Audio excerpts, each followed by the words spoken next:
Estimados hermanos y hermanas, sean nuevamente muy bienvenidos a este estudio de la palabra del Señor que hemos venido compartiendo. Ya esta es la segunda parte, ¿cierto? Y le hemos denominado falsas doctrinas y falsos maestros.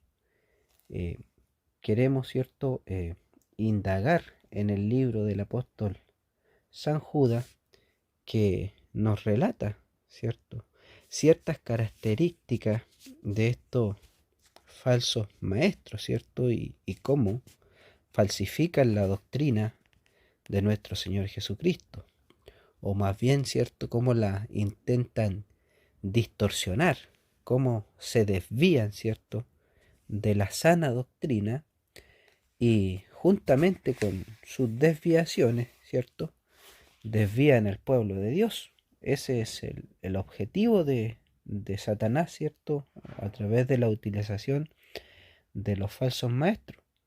Eh, Satanás quiere turbar al pueblo de Dios, quiere que el pueblo de Dios sea desviado, ¿cierto? De la verdad, de lo que realmente el Señor dejó eh, para salud de su iglesia, ¿cierto? Para que su iglesia fuera un pueblo saludable en la doctrina de él y pudiera llegar a la meta.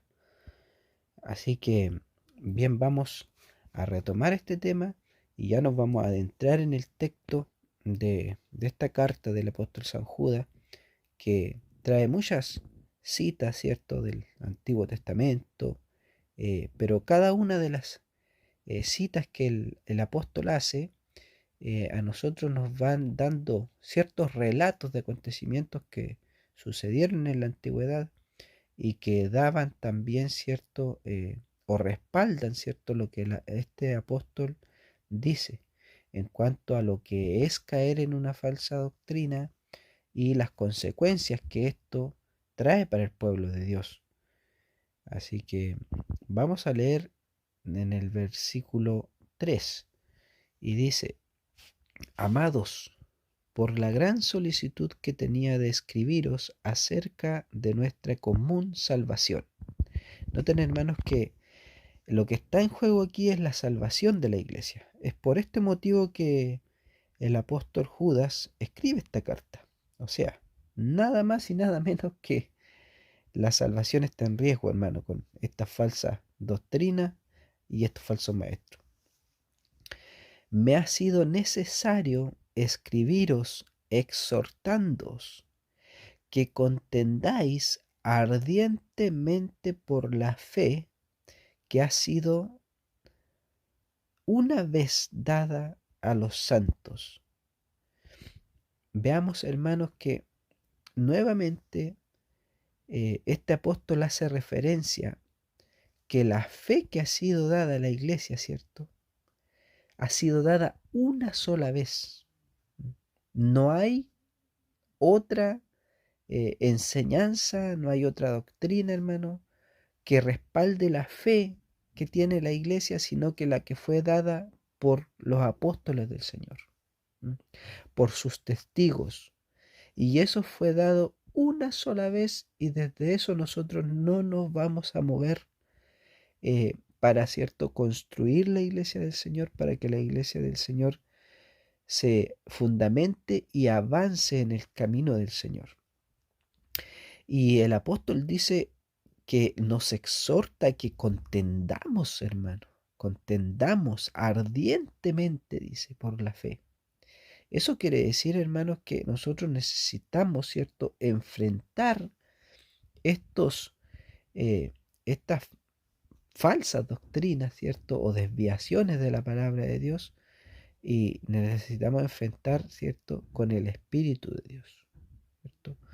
El Espíritu de Dios que arde en nuestras vidas es el que a nosotros nos puede ayudar a discernir y nos puede guiar, ¿cierto?, a recibir lo bueno y lo malo, dejarlo pasar, desechar, ¿cierto?, lo que no está dentro de los cimientos de nuestro Señor y de la doctrina que Él estableció para su iglesia, ¿cierto? por la fe que ha sido una vez dada a los santos. Ustedes saben que los santos somos nosotros, pues, somos la iglesia de Dios. No porque nosotros en sí nosotros tengamos santidad, ¿cierto? Sino que es porque Jesucristo a través de su Espíritu Santo nos santifica a nosotros, hermano. ¿Mm? Esto ya lo habíamos dicho anteriormente, así que esa es la santidad que nos cubre a nosotros ahora. El 4 dice, porque algunos hombres han entrado encubiertamente. Y ya aquí empieza, ¿cierto?, a describir a los falsos maestros, ¿cierto?, a los que instruyen al pueblo de Dios, ¿cierto? Y vamos a ver muchas características que a nosotros nos dan a identificar, ¿cierto?, cómo se desenvuelve un falso maestro dentro de la iglesia, dentro del pueblo de Dios. Y dice, porque algunos hombres han entrado encubiertamente. Esto es como que estos falsos maestros, hermano, están dentro de la iglesia, pero aparentemente nadie se ha dado cuenta que están ahí, porque dice han entrado encubiertamente, o sea, es como que ellos camufladamente, ¿cierto? Sin que nadie se dé cuenta, ellos están dentro del pueblo de Dios, ellos están administrando el pueblo de Dios, están, ¿cierto?, enseñando, se están desenvolviendo dentro del pueblo de Dios. Y muchos no se han dado cuenta, ¿cierto?, que estas personas están obrando y están, eh, en este caso, enseñando, ¿cierto?, de una forma que no es correcta, ¿cierto? ¿Y por qué han entrado encubiertamente? Porque realmente tienen la apariencia de ser servidores de Dios, pues, ¿no? Así como la palabra de Dios dice que Satanás mismo se disfraza de ángel de luz. ¿Por qué no los hombres no se van a poder también disfrazar, hermano, de fieles y verdaderos servidores del Señor? Esto es una realidad. Mire, dice los que desde antes habían sido destinados para esta condenación. O sea, estos hombres también van a cumplir un propósito dentro del pueblo de Dios, dentro de la iglesia de Dios, porque el destino de ellos era tener que venir, ¿cierto?, para prestarse a estas cosas también. Esto es permitido de Dios. Dios permite que estos hombres entren dentro de las iglesias, dentro del pueblo de Dios, pero también para probar al pueblo de Dios, hermano, para que los que realmente decimos estar cimentados en la roca de Cristo Jesús, no seamos, ¿cierto?, abatidos por una de estas tempestades que entran dentro del pueblo de Dios, pues, hermano, de estas corrientes o falsas doctrinas que nos desvían a nosotros de la verdad del Señor. Entonces, esto es permitido de Dios y la iglesia tiene que sufrir a estos falsos maestros. Por eso dice, tiene que contender ardientemente con el Espíritu de Dios, tiene que contender estas cosas, hermano, porque nosotros realmente si perseveramos en la voluntad de Dios, perseveramos en su palabra, hermano, entonces nosotros estamos fortalecidos con el Espíritu Santo. Tenemos que tener la capacidad nosotros de poder distinguir, hermano, qué es de Dios y qué no es de Dios. Ahora, si hasta aquí, hermano, nosotros no nos hemos preocupado de la palabra de Dios, si nosotros nos hemos descuidado de la lectura de la palabra de Dios, ¿cierto?, no hemos puesto la debida atención que debiéramos tener para con la palabra del Señor, no esperemos entonces, hermano, que vamos a tener la luz de Dios o el discernimiento del Señor para poder distinguir entre una falsa doctrina y lo que es bueno, ¿cierto? Porque si estos hombres han entrado encubiertos, hermano, es difícil humanamente poder distinguir qué es lo que es bueno. Entonces, la palabra del Señor, hermano, dice que también que estos hombres tienen apariencia de piedad, hermano. ¿Mm? O sea que estos hombres se mueven dentro de la obra de Dios y proclaman también, ¿cierto? Eh, la piedad de Jesucristo, ¿cierto? Se camuflan, hermano, a través de la obra de Cristo, pero en realidad lo que hay detrás de sus corazones es algo que está muy alejado de la piedad de Dios, ¿sí? Porque dice que tienen apariencia de piedad, pero niegan la eficacia de la piedad. O sea, la piedad, hermano, es eh, bien utilizada, ¿cierto? Cuando la piedad sirve para lo que el Señor la estableció, que es salvar al pecador. Pero si la piedad no cumple esa labor tan importante por la cual el Señor la enseñó a nosotros, entonces no es eficaz. Y estos hombres niegan la piedad con sus actos, con lo que terminan después enseñándole a la gente. Y esto lo vamos a ver de aquí en adelante. Dice, hombres impíos. Noten ustedes que aquí ya nos empieza a nombrar características de estos hombres, ¿cierto? Porque el carácter de estos hombres es bien eh, connotado. Y la primera característica que tienen estos es que son hombres impíos. Hombres impíos, ¿cierto? ¿Y qué entendemos por impíos nosotros? Hombres que no tienen piedad, ¿cierto? Hombres que no tienen piedad para con el prójimo. Y en este caso, como estos son falsos maestros, estos no tienen piedad para eh, sobre la iglesia de Dios, sobre el pueblo que ellos vienen a instruir, ¿cierto? Eh, el Señor, hermano, nos ha dado a nosotros un cimiento de la verdad. Y eh, ese cimiento, hermano, es la base donde nosotros no nos vamos a mover ni a diestra ni a siniestra. Porque si nosotros nos movemos hacia un lado o hacia el otro, nosotros nos estamos saliendo de la verdadera doctrina y estamos cayendo en una falsa doctrina. Miren, la Biblia a nosotros nos habla de dos grandes misterios. La palabra del Señor contiene en sí dos grandes misterios. El primero es el misterio de la piedad, ¿cierto? Que es, obviamente, la procedencia de lo bueno, lo que trae piedad al ser humano. Y el segundo es el misterio de la iniquidad. Y obviamente, como la misma palabra lo dice, ¿cierto? No es algo bueno, hermano. Es un misterio de pecado, algo que trae engaño para los seres humanos. Pero no vamos a hablar del misterio de la iniquidad, sino que vamos a hablar del misterio de la piedad, porque ese es nuestro cimiento, ¿cierto? Es lo que vino a hacer el Señor para con nosotros. Y miren, hermanos, vamos a ir al libro de Primera de Timoteo.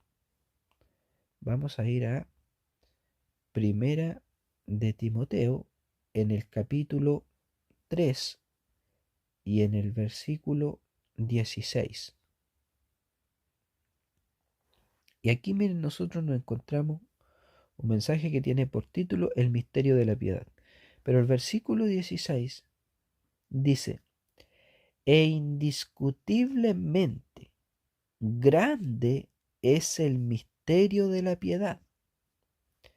Dios fue manifestado en carne, justificado en el Espíritu, visto de los ángeles, predicado a los gentiles, creído en el mundo, recibido arriba en gloria.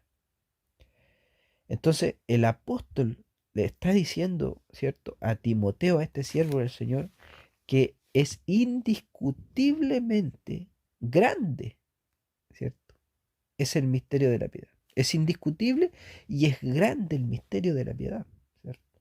Porque es la gran obra que Dios hace eh, en el mundo para manifestar, ¿cierto?, el amor de Dios, ¿cierto?, para cimentar, ¿cierto?, la base del ministerio de su salvación. Y dice, Dios fue manifestado en carne. Nosotros sabemos que Jesucristo, ¿cierto?, se hizo hombre para venir, ¿cierto?, a esta tierra. Eh, esa es la gran revelación del amor de Dios. Ya nosotros lo hemos visto, sabemos que el Señor Jesucristo, ¿cierto?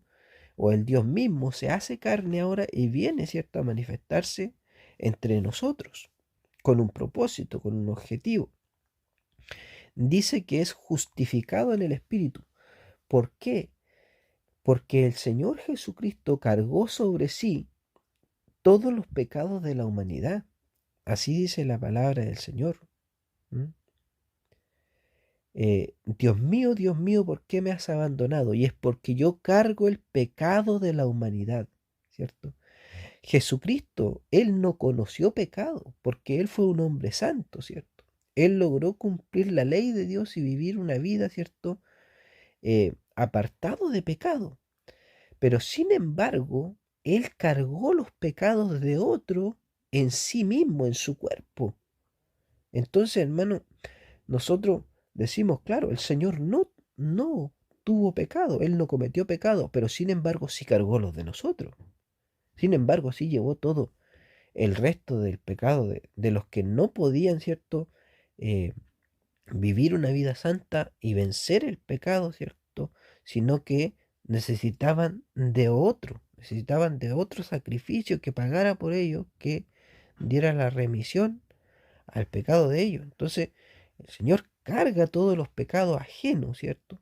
Y al cargar los pecados ajenos, ¿cierto? Su cuerpo está contaminado, está cargado, ¿cierto? De la maldad de la gente, de todos nosotros. Entonces, ¿qué es lo que justifica en este caso a nuestro Señor Jesucristo? Es el Espíritu de Dios, el Espíritu Santo, el que lo hace justo al Señor, ¿cierto? Aunque Él estuviera cargado de pecado, el Espíritu de Dios lo santifica, hermano. ¿Por qué?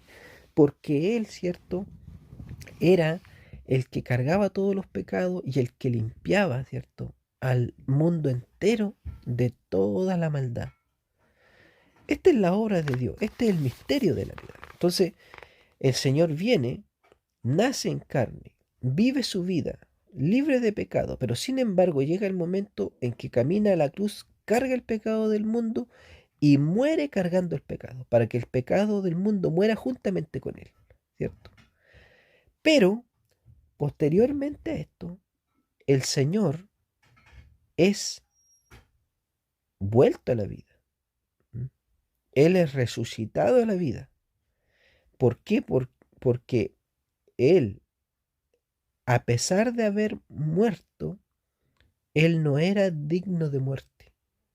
Entonces, por eso se le dice que Él venció al pecado y a la muerte. Él logró hacer lo que nosotros no podíamos. Él lo logró hacer. Por eso que se dice que Él es el primogénito de los muertos. Porque es el primero también que resucita. Es el primero que logra, ¿cierto?, darle vida a todos los demás, ¿cierto? En Él nosotros tenemos vida. Los que creemos en Él tenemos vida eterna. Así dice su palabra, ¿cierto? Y dice que es visto de los ángeles. ¿Por qué, hermanos? Porque los ángeles son testigos de toda esta obra que el Señor está haciendo. Estos ángeles. Tengan ustedes también que habían ángeles custodiando la tumba del Señor cuando Él resucita. Entonces, todos los ángeles estaban viendo cómo el Señor cumplía su palabra y Él realmente, al ser un hombre justo, ¿cierto?, logra vencer a la muerte y al pecado, vencer las cadenas que Satanás tenía tiradas sobre el mundo, ¿cierto? Y aún la palabra. Entonces dice que es visto por los ángeles, es predicado a los gentiles, obviamente, porque después que el Señor viene, ¿qué es lo que hace el Señor? Ustedes saben, hermanos, que el Señor, ¿cierto?, tenía sus 12 apóstoles, pero hubo uno que le traicionó, entonces fue sacado del número de los 12.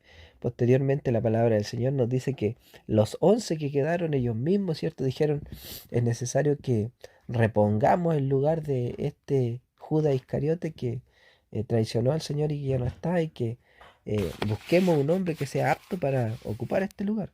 La palabra de Dios dice que ocuparon a Matías, ¿cierto?, un hombre que era muy apto para el cargo. Pero en realidad, hermano, eso fue una obra que los apóstoles hicieron ellos, una decisión humana, ¿cierto? Yo no digo que no sea una decisión bendecida por Dios, porque ellos, ¿cierto? Vieron que era necesario que hubiera otro. Pero en realidad, hermanos, cuando Dios hace las cosas, Él no necesariamente, Él necesita que los humanos tomen decisiones. Es por eso que hoy en día vemos, por ejemplo, tantos pastores o tantos líderes espirituales, tantos maestros, ¿cierto?, de la palabra de Dios que están ocupando el lugar, pero no necesariamente quiere decir que sea el Espíritu de Dios quien los ha puesto allí, sino que han sido puestos a manera humana, por hombres, ¿cierto? Así que miren lo que hace el Señor. El Señor, un poco más adelante, le sale al encuentro a un hombre que se llamaba Saulo, ¿cierto? Y ustedes conocen la historia de ese hombre. Era un hombre muy pecador y muy malo, ¿cierto? Con el pueblo de Dios. Pero se le aparece el Señor y el Señor le viene a decir, yo te vengo a elegir para que seas apóstol. Y el apóstol Pablo después dice que él dice que es apóstol del Señor, pero es como un abortivo. En este caso dice que él, ¿cierto? No venía, ¿cierto? Dado para ser apóstol porque como él era, no tenía razón de ser de que ese hombre, ¿cierto? Fuera apto para ser apóstol. Pero es que al Señor el Señor no le pide opiniones humanas a los hombres para hacer su voluntad, pues, hermano. Y él lo eligió y él lo convirtió en un apóstol. Y aunque él creyese, ¿cierto?, que era abortivo, que no venía para vida, Dios le da vida, pues, hermano, ¿cierto? Dios lo trae a la vida, lo trae al mundo y le da el ministerio del apostolado. Y es este hombre el que termina por escribir la mayor cantidad de doctrina que hay en la palabra del Señor, la mayor cantidad de enseñanza.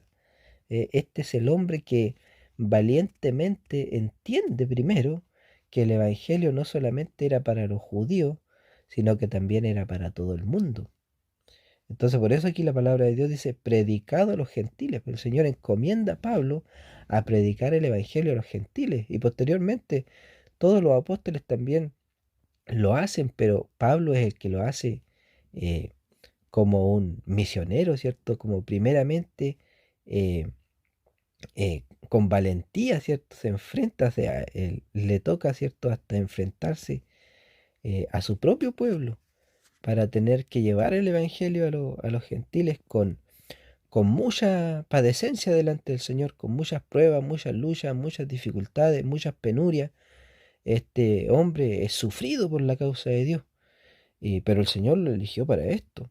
Y gracias a este hombre también y a que el Señor lo elige para este propósito es que el Evangelio hoy en día llega hasta nosotros, pues, hermano. Gracias a esto nosotros tenemos la escritura hoy en día que estamos estudiando toda la palabra del Señor. El Evangelio es expandido al mundo gracias al ministerio que Dios le da a este hombre. Entonces por eso dice que el misterio de la piedad también involucra es el que el Señor Jesucristo sea predicado a los gentiles, o sea, a nosotros, por hermano, a la gente que estábamos ajena del pueblo de Dios y que ahora pasamos a ser pueblo íntegro del Señor. Porque el Señor dice, a todo aquel que creen en su nombre, Él les ha dado potestad de ser llamados hijos de Dios, ¿cierto? Entonces posteriormente viene la predicación y después dice que el Señor Jesucristo es creído en el mundo, ¿cierto? Porque nosotros le hemos creído. Y si nosotros le hemos creído, ahora ya estamos en Él. Y posteriormente dice, recibido arriba en gloria. Obviamente nosotros sabemos que el Señor ascendió al cielo y que obviamente que los ángeles del Señor lo estaban esperando, pues, hermano, porque imagínese usted la más grande victoria de todos los tiempos y que marca el destino de la humanidad, que sella el destino de la humanidad. O sea, la victoria de la resurrección del Señor es algo que logra sellar, hermano, el destino de la tierra, ¿cierto? Ya ahora Satanás ya no tiene más poder sobre las almas de Dios, sino que ahora le resta solamente a los que son fieles del Señor, o sea, llamados del Señor, mantenerse fieles para Él, ¿cierto? Para que algún día nuestro Señor, ya sea que estemos vivos o muertos, Él nos pueda levantar, nos pueda tomar, ¿cierto? Y tenerlos juntamente con Él en su seno celestial. Miren, también vamos a leer en este libro de Timoteo, en el capítulo 6. Vamos a leer en el 6, en el versículo 3. Aquí dice piedad y contentamiento. Dice, si alguno enseña otra cosa y no se conforma a las sanas palabras de nuestro Señor Jesucristo y a la doctrina que es conforme a la piedad, está envanecido, nada sabe y delira acerca de cuestiones y contiendas de palabras, de las cuales nacen envidia, pleito, blasfemia, malas sospechas, disputas necias de hombres corruptos de entendimiento y privados de la verdad, que toman la piedad como fuente de ganancia. Apártate de los tales. Aquí el apóstol está hablando, ¿cierto?, de las características de estos falsos maestros, hermano. Y aquí dice que estos hombres, hermanos, eh, dice que si alguno enseña otra cosa y no conforme a las sanas palabras de nuestro Señor Jesucristo y a la doctrina que es conforme a la piedad, está envanecido. O sea, hermano, esto no es provechoso para la iglesia. No vale de nada, ¿cierto?, que estas personas puedan enseñarle al pueblo de Dios, porque el pueblo de Dios no recibirá crecimiento con lo que estos hombres van a enseñar. Todo lo contrario, dice que toman la piedad como fuente de ganancia, porque estos hombres sacan provecho del pueblo de Dios. Y también vamos a ver esto. Entonces, recapitulando, sabemos entonces que estos hombres no permanecen, hermano, en el misterio de la piedad. Estos hombres, ¿cierto?, no se mueven conforme a la piedad de Dios, ¿cierto?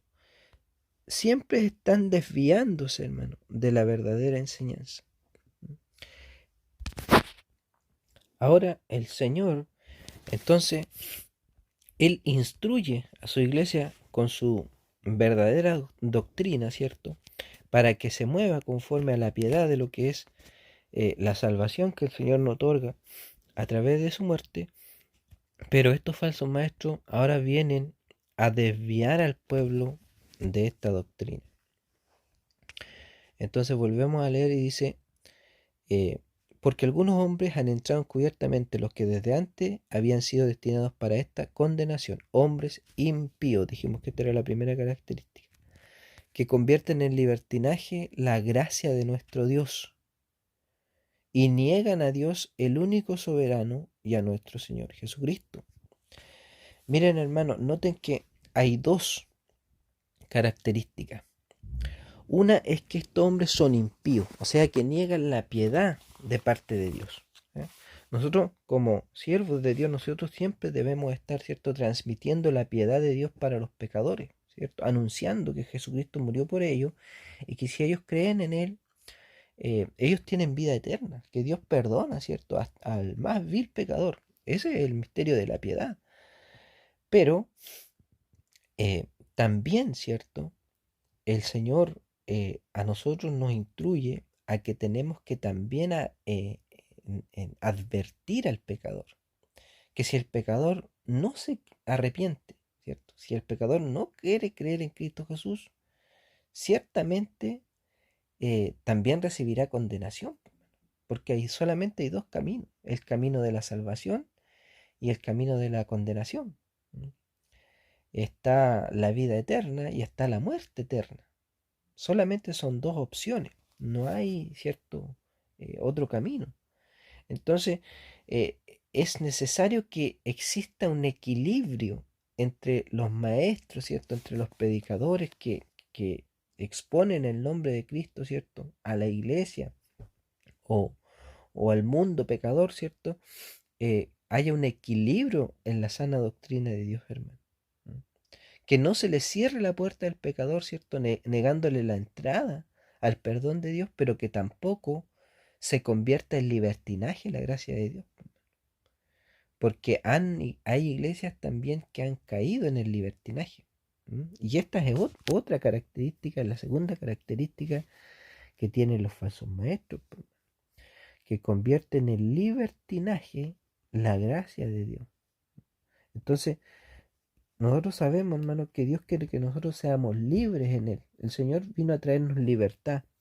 Su gracia a nosotros nos liberta, hermano, ¿cierto? Nos hace libre, ¿por qué? Porque nosotros antes estábamos condenados a la muerte por el pecado que había en nosotros. Pero ahora que el Señor viene y se manifiesta, ejerce su misterio de la piedad, ahora nosotros en Él podemos descansar de nuestras cargas, hermano, y podemos ser libres de nuestros pecados y podemos eh, ir hacia la vida eterna. Esto es lo maravilloso que el Señor nos da, ¿cierto? Entonces el Señor nos hace libre ahora para que nosotros podamos caminar en Él. Pero lo que hacen estos hombres, falsos maestros, convierten el libertinaje esta gracia del Señor, hermano. O sea, esto es cuando a la iglesia se le empieza a enseñar que la iglesia puede caminar, puede activar en la vida espiritual de Dios, puede, ¿cierto? Eh, Congregarse, puede hacer obra de amor, de bondad, puede desenvolverse dentro de la iglesia como el pueblo de Dios, pero sin arrepentimiento. Y aquí está lo grave, pues, hermano, porque producto de esta doctrina es que hoy en día las iglesias de Dios están tan apartadas de Dios, pues, porque hoy en día hay iglesias muy grandes, muy numerosas, gente que se congrega en masa, hermano. Pero, ¿cuál es la calidad de congregación que tienen aquellos pastores que reúnen a esa iglesia? ¿Cuál es la calidad de almas que tienen, hermano? ¿Serán almas santificadas para Dios, hermano? ¿Serán almas que se están moviendo dentro de la voluntad de Dios? ¿O realmente será un pueblo que tiene apariencia de que está vivo, pero en realidad está muerto?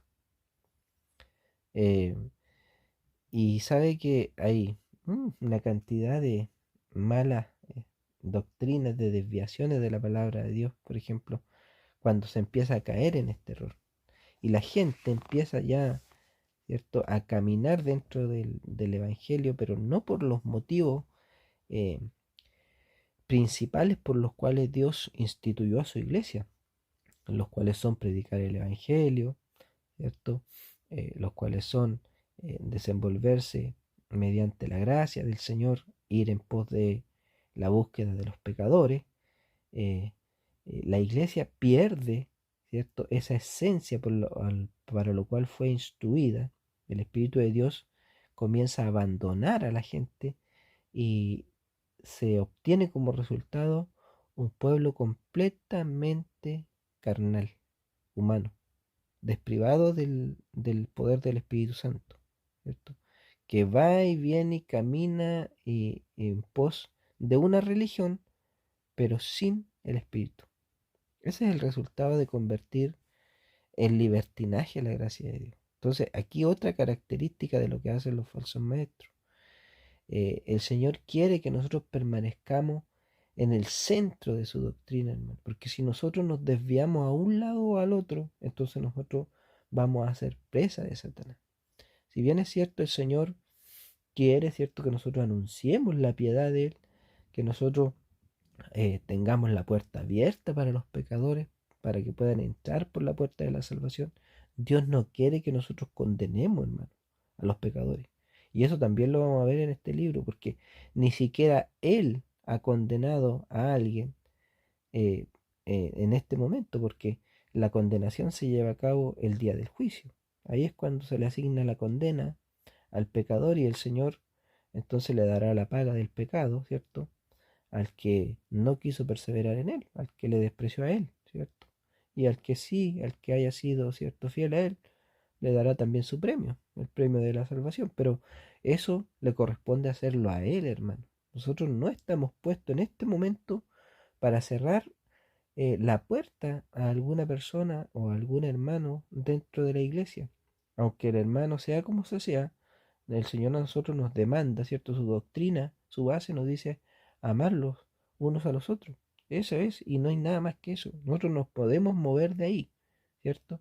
Pero así como nosotros anunciamos esa parte buena y maravillosa de lo que es el conocimiento del Señor, también tenemos que hacer notorio que está también el otro camino, ¿cierto? Para el que no quiere aceptar al Señor, para el que no le quiere dar una oportunidad al Señor, ciertamente, hermano, eh, las personas que no acepten a Dios y no quieran buscar a Dios, algún día tendrán que compadecer delante del trono de justicia y recibirán, ¿cierto?, la paga del camino que ellos eligieron, por mano, o del camino que nosotros hayamos elegido, ¿cierto? No será porque Dios no nos haya dado una oportunidad, sino que realmente será porque fue lo que nosotros mismos elegimos.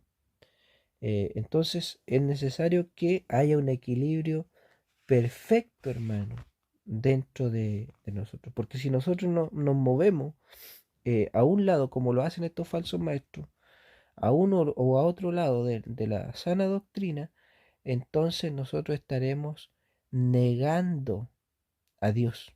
Porque, ¿saben ustedes, hermano, que apartarse de el fundamento de nuestro Señor es negar al Señor? Por supuesto, porque si usted no está, ¿cierto?, instruyendo conforme a lo que Dios quiere, entonces nosotros le estamos negando la voz de Él, pues, le estamos negando lo que Él enseña. Y esto es lo que el Señor no quiere, que nos libre el Señor, porque es fácil también que cualquiera pueda caer en una de estas faltas. Y seguimos leyendo, y ahora el Señor nos va a dar ejemplos de qué es lo que ha pasado cuando se convierte en libertinaje, ¿cierto? La gracia del Señor. Dice, mas quiero recordaros, ya que una vez lo habéis sabido, que el Señor, habiendo salvado al pueblo sacándolo de Egipto, después destruyó a los que no creyeron. Entonces, hermano, tenemos que realmente tener en cuenta aquí de que esto no es un juego. ¿Mm? El Señor, hermano, da oportunidad, ¿cierto?, de salvación. Él es amplio, hermano, en esperarnos, ¿cierto? Él es fiel a nosotros. Pero, hermano, si nosotros no le damos una oportunidad al Señor, eh, el Señor también algún día, Él va a hacer la obra de justicia, ¿cierto? Y sabe que muchos dicen, oh, yo todavía no voy a aceptar al Señor. Más adelante a lo mejor lo voy a hacer. Yo he escuchado algunas personas que a mí me han dicho, yo sé que yo soy hijo de Dios, pero no quiero todavía meterme en el tema del Evangelio porque todavía no estoy preparado. O si no, hay otros que dicen, no, es que hoy en día los pastores, como son los pastores, o no, como son los hermanos, dicen, y dicen, para ser así como es tal persona, no, yo mejor no. Entonces, realmente nosotros tenemos que entender que cuando el Señor nos llame a juicio, hermano, nosotros el Señor no nos va a preguntar por las demás personas, no nos va a poner a nosotros excusas, nosotros no vamos a tener excusa delante de Dios. Él nos va a decir simplemente, ¿cierto?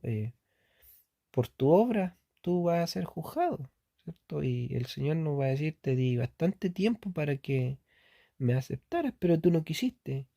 Y el día de mañana nadie lo conoce, por hermano. Siempre las personas, nosotros hablamos, cuando hablamos así, diciendo, no, más adelante yo me voy a empezar a buscar al Señor. Cuando la persona piensa así, está dando por sentado que el día de mañana va a tener vida, sin saber que no sabe lo que le depara el día de mañana, pues, hermano. No somos tan frágiles nosotros, la vida es tan incierta de nosotros, ¿cierto?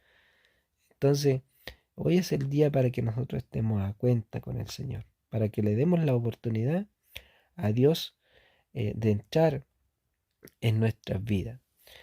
Entonces, el Señor pone como ejemplo a su pueblo, ¿cierto? Al pueblo de Israel, que ustedes saben cómo el Señor sacó con mano poderosa a su pueblo de Egipto, ¿cierto? Lo rescató de la mano de Faraón de Egipto. Cómo el Señor, ¿cierto? Envió todas esas plagas que afectaron al pueblo de Egipto hasta que el faraón, ¿cierto?, liberara a su pueblo, aún más después abriendo el Mar Rojo, ¿cierto? Y abriéndole paso sobre el desierto para que ellos caminaran en Dios, le sirvieran al Señor. Y tantos milagros que hizo el Señor con ellos, por menos. Bebieron agua de la roca, ¿cierto?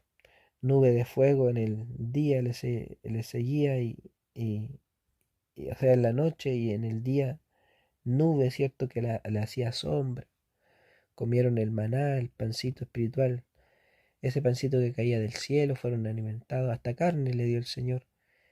Ese pueblo vio la gloria de Dios, ¿cierto? Manifestada en medio de ellos, las cosas que Dios hacía con ellos, fueron testigos de su obra. Sin embargo, hermano, no fue suficiente para ellos, ¿cierto? Sin embargo, después de haber visto todas esas cosas, aún ellos dudaban del Señor.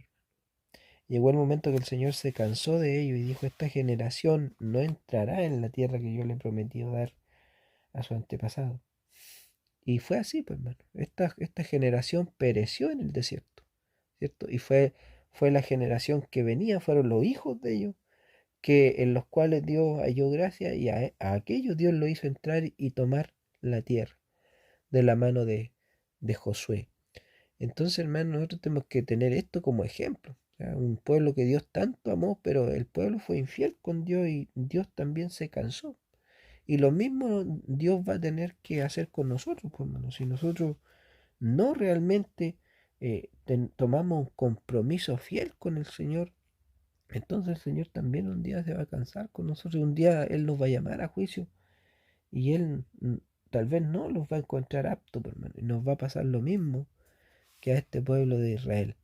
Así que es necesario que permanezcamos en el cimiento de la doctrina de nuestro Señor. Vamos a ir al libro de los Romanos en el capítulo 11. Romanos capítulo 11.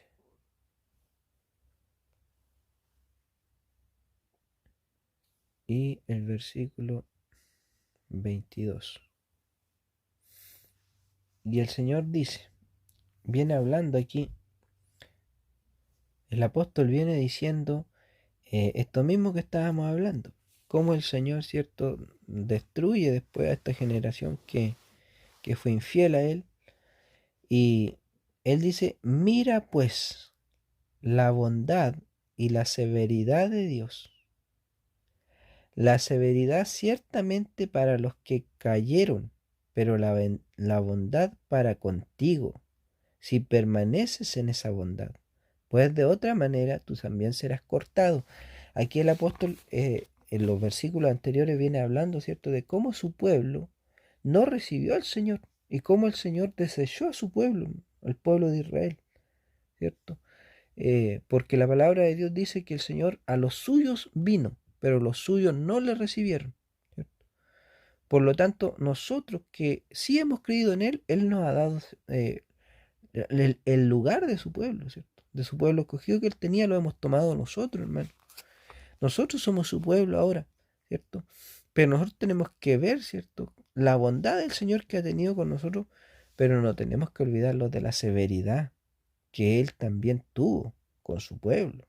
Y el Señor nos exhorta aquí de la misma manera de que si nosotros no perseveramos en Él y no, ¿cierto?, nos mantenemos fieles a Él, ciertamente, hermano, el mismo destino que este pueblo nosotros vamos a tener. Entonces que Dios nos ayude para andar, ¿cierto?, en ese equilibrio perfecto de la doctrina de Dios, ¿cierto?, en su mandamiento santo, que es amarnos unos a los otros, ¿cierto?, y tener que caminar, ¿cierto?, dentro de ese cimiento.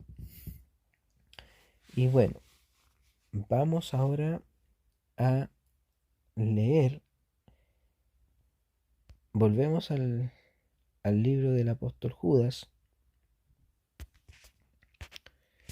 Vamos a Judas nuevamente.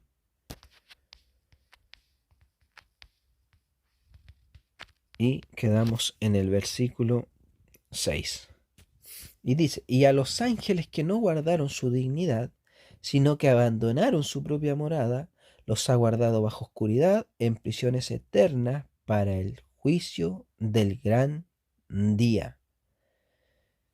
Bueno, y obviamente nosotros sabemos que en el cielo, ¿cierto? Hubo una batalla, sabemos que en el corazón de Satanás se originó el mal, hermano, y Satanás empezó, ¿cierto?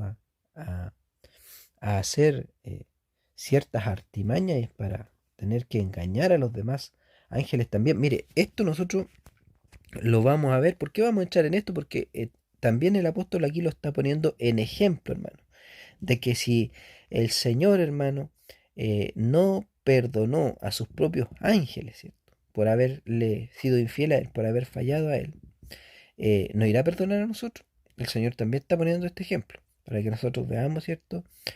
Cuán importante es que nosotros también nos mantengamos en la sana doctrina de nuestro Señor Jesucristo. Y miren, vamos a ir para ver esto al libro de Isaías. Vamos a ir a Isaías capítulo 14. Isaías capítulo 14. Y vamos a leer en el versículo 12. Mire, y aquí el Señor, entregando una profecía por intermedio de este profeta, ¿cierto? Aludiendo a un rey de la antigüedad, pero en realidad, hermano, espiritualmente estaba hablando del mismo Satanás.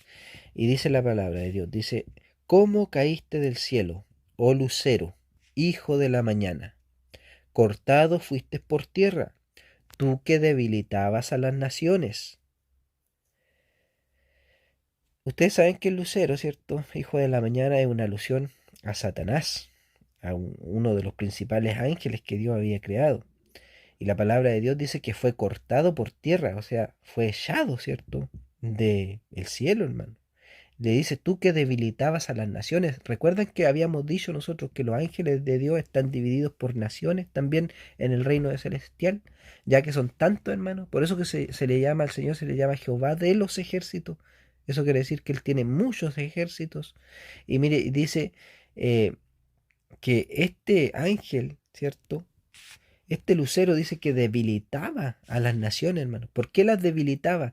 Porque lo que empezó a sembrar, hermano, la cizaña que empezó a sembrar en los corazones de los ángeles, hacía que los ángeles fueran renegando contra Dios, ¿cierto? Entonces se estaba debilitando, hermano, o sea, la soberanía que tenía el Señor sobre sus huestes celestiales. Satanás estaba contaminando a los ángeles, hermano, estaba diciéndole a los ángeles de Dios que Dios era injusto, hermano, que lo que Dios hacía no era bueno, ¿cierto? Y halló cabida, las mentiras de Satanás hallaron cabida en los corazones de los ángeles, hermano. Miren cómo Satanás desde el principio viene obrando, hermano, metiendo en los corazones, ¿cierto? Tanto de los seres humanos como de los ángeles primeramente, la cizaña. Y mire, tú que decías en tu corazón, subiré al cielo, en lo alto, junto a las estrellas de Dios. Levantaré mi trono y en el monte del testimonio me sentaré. A los lados del norte, sobre las alturas de las nubes subiré y seré semejante al Altísimo. Hermano, noten ustedes lo que se había sembrado dentro del corazón de Satanás. Satanás quería ser igual a Dios. Satanás estaba convencido de que él podía quitarle el trono a Dios, hermano. Por eso que dice, levantaré mi trono junto a las estrellas de Dios. Subiré al cielo, dijo en su corazón. Hermanos, noten ustedes que Satanás lo que estaba planeando en el cielo era hacer un golpe de estado, como nosotros le denominamos aquí en el plano terrenal, hermano. Satanás quería usurpar el trono de Dios. Satanás se sintió con tanto poder, hermano, y con tanta astucia e inteligencia, que Satanás dijo, yo puedo ocupar el lugar de Dios, y yo puedo gobernar a los ángeles de Dios. Esto es grande, hermano, es un gran misterio, pero la palabra de Dios así lo relata. Entonces, lamentablemente hubieron muchos ángeles que cayeron en el juego de Satanás, pues, hermano. Mm. Entonces, si cayeron los ángeles en este juego de Satanás, ¿y no iremos a caer nosotros los seres humanos, hermano? Esto es tremendo, hermano, porque Satanás es aquella víbora que está expulsando veneno constantemente, hermano, como lo hizo en el jardín del Edén, ¿cierto? Engañando a las personas. Y saben, hermanos, que estos falsos maestros tienen el mismo espíritu. Engañan a las personas para tener que distraerlas, para sacarlas del camino de la verdad, ¿cierto? Y lo que quieren hacer es que el pueblo de Dios se convierta en un pueblo sin fruto, hermano. Que no tenga fruto, no lleve fruto para vida eterna. Sea un pueblo estéril, que no gane almas para Dios, hermano. Y Satanás lo ha conseguido esto, hermano. Y Satanás lo está llevando a cabo hoy en día dentro de las iglesias, hermano. Y no pensemos solamente dentro de las iglesias grandes que están en las grandes ciudades, ¿cierto? Aquellas que reúnen multitudes de público, sino que pensemos también en las iglesias más locales, hermano, en las iglesias pequeñas, donde nosotros creemos que se puede mantener más la humildad, ¿cierto? En realidad, hermano, esto está pasando en todas partes. De una y de otra manera el diablo está engañando, está llevando, hermano, al pueblo de Dios a la perdición. Miren, vamos a ir ahora al libro de Apocalipsis. Apocalipsis en el capítulo 12. Y aquí la palabra de Dios nos relata cómo los ángeles de Dios cayeron, hermano. Los ángeles que no guardaron su dignidad, como dice la palabra del Señor. Apocalipsis capítulo 12, versículo 7. Dice así, dice, después hubo una gran batalla en el cielo. Miguel y sus ángeles luchaban contra el dragón, y luchaban el dragón y sus ángeles. Pero no prevalecieron, ni se halló ya el lugar para ellos en el cielo. Y fue lanzado fuera el gran dragón, la serpiente antigua, que se llama Diablo y Satanás, el cual engaña al mundo entero, fue arrojado a la tierra, y sus ángeles fueron arrojados con él. Bueno, aquí nosotros podemos ver, hermano, cómo el Señor tiene que expulsar a los ángeles que habían caído en el engaño de Satanás, juntamente con Satanás del cielo, hermano. ¿Cierto? Satanás se levantó en guerra contra Dios. Vamos a ver más adelante, hermano, en este mismo estudio, quién es Miguel, ¿cierto? Porque aquí dice, Miguel y sus ángeles luchaban contra el dragón. Vamos a ver, hermano, esto. Y nos dice la palabra del Señor que Satanás se levantó en guerra, hermano, contra nuestro Señor y quiso usurpar el trono del Señor, hermano. Quiso quitarle el reino al Señor. Y a nuestro Señor no le quedó nada más, hermano, que expulsar a Satanás, ¿cierto? Y a sus ángeles del cielo, hermano. Eh, el Señor los expulsó y la palabra del Señor nos dice que los ha guardado en prisiones de oscuridad para el día del gran juicio. Y es porque esos ángeles, hermanos, que cayeron delante de la presencia del Señor, no tienen vuelta atrás, por hermano. Su corazón está corrompido y está pervertido, hermano. Entonces, ya no hay vuelta atrás para ellos. Miren, vamos a volver a nuestro texto y vamos a Judas nuevamente. Y dice, y a los ángeles que no guardaron su dignidad. ¿Por qué, hermano? Porque estos ángeles de Dios eran seres santos, por hermano. O sea, seres que convivieron con el Señor, por hermano, en gloria, glorificado, que vieron a Dios, por hermano, ¿cierto? Ellos veían la grandeza de Dios, el amor de Dios, hermano. Pero aún esto no fue suficiente para ellos, por hermano. Entonces, eh, ellos perdieron su dignidad de ser seres santos, hermanos, pasaron a ser seres contaminados. Dice, sino que abandonaron su propia morada, por hermano. Porque ellos fueron expulsados del cielo no porque Dios los quisiera expulsar, hermano, sino que ellos fueron expulsados por su propia concupiscencia, por su propio deseo, hermano, porque ellos quisieron usurpar el reino de Dios. Entonces, a Dios no le quedó, hermano, otra alternativa más que tener que expulsarlo, ¿cierto?, de su seno celestial. Y dice, los ha guardado bajo oscuridad en prisiones eternas para el juicio del gran día. ¿Cierto? En la Biblia hay un tema muy importante, hermano, que es el abismo de Satanás y sus demonios. Si ustedes se dedican a estudiar la palabra de Dios, van a encontrarse, hermano, en repetidas ocasiones que la palabra de Dios nos enseña que en el centro de la tierra, hermano, dentro de las profundidades del mar, eh, están las puertas del abismo, hermano, y es un lugar, ¿cierto?, donde están encarcelados los demonios. La gran mayoría de los demonios que el Señor expulsó del cielo están en prisiones, hermano, eternas. ¿Por qué son prisiones eternas? Porque nadie puede abrir esas prisiones, hermano, sino solamente Dios. Solamente Dios tiene autoridad para abrir aquellas prisiones. Por eso que son eternas, hermano. Hasta el día que Dios los quiera tener ahí, esos ángeles van a estar ahí, hermano.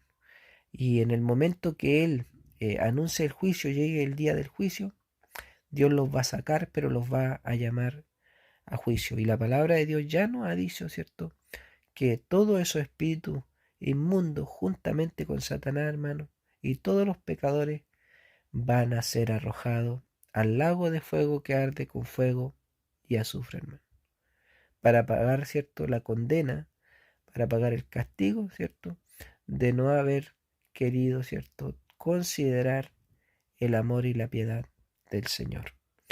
Bueno, estos temas son temas muy profundos, hermano, quizás serían para hacer estudios mucho más grandes, ¿cierto? Pero en honor al tiempo no podemos cubrirlo todo. Dios mediante más adelante vamos a estar hablando mucho más detallado de estos temas, tal vez si Dios nos da la oportunidad en el futuro de poder realizar otros estudios, podemos adentrarnos en estos temas, pero es necesario que aquí los toquemos porque el apóstol pone esto como ejemplo, hermano, para decirnos a nosotros, si el Señor no perdonó a sus propios ángeles, nos irá a perdonar a nosotros, hermano, si nosotros no nos mantenemos fieles a Dios, si nosotros no perseveramos en la verdadera doctrina del Señor? Hermano, con esto vamos a terminar hoy día. Hay muchas personas religiosas hoy en día, hermano. Que Dios nos ayude a nosotros para no estar dentro de este número de personas. Hay muchas personas religiosas hoy en día que predican la palabra de Dios, hermano, pero han perdido el cimiento de la palabra de Dios. Porque o están cerrándole la puerta a las almas, hermano, están negando la piedad del Señor, o por otro lado, han convertido en libertinaje la gracia de Dios. Y Dios no quiere esto, hermano, de los que enseñamos la palabra de Dios. Dios quiere que nosotros permanezcamos en su fundamento. Dios quiere que nosotros seamos amplios en dar a conocer el perdón de Dios, la misericordia de Dios, hermano, y la fidelidad de Dios para perdonarnos a nosotros. Porque independiente, hermano, como sea el pecador, como sea el hermano, el Señor lo va a perdonar igual, el Señor lo va a acoger igual. Pero el Señor quiere también que las almas se conviertan en almas fieles para Él. Entonces también por ese lado, también tenemos que anunciar que los que no son fieles a Dios, los que no se mantengan fieles al Señor, hermano, los que no busquen realmente hacer la voluntad de Dios, ciertamente, hermano, perderán la salvación. Y hay un día de juicio prometido, hermano, para todos nosotros. Porque sea como sea, hermano, todos tenemos que compadecer ante el tribunal de justicia. Y Dios quiera que en ese momento, hermano, seamos hallados justos delante de Dios para que recibamos premio y galardón. Que el Señor nos bendiga y nos ayude y seguiremos en otro video.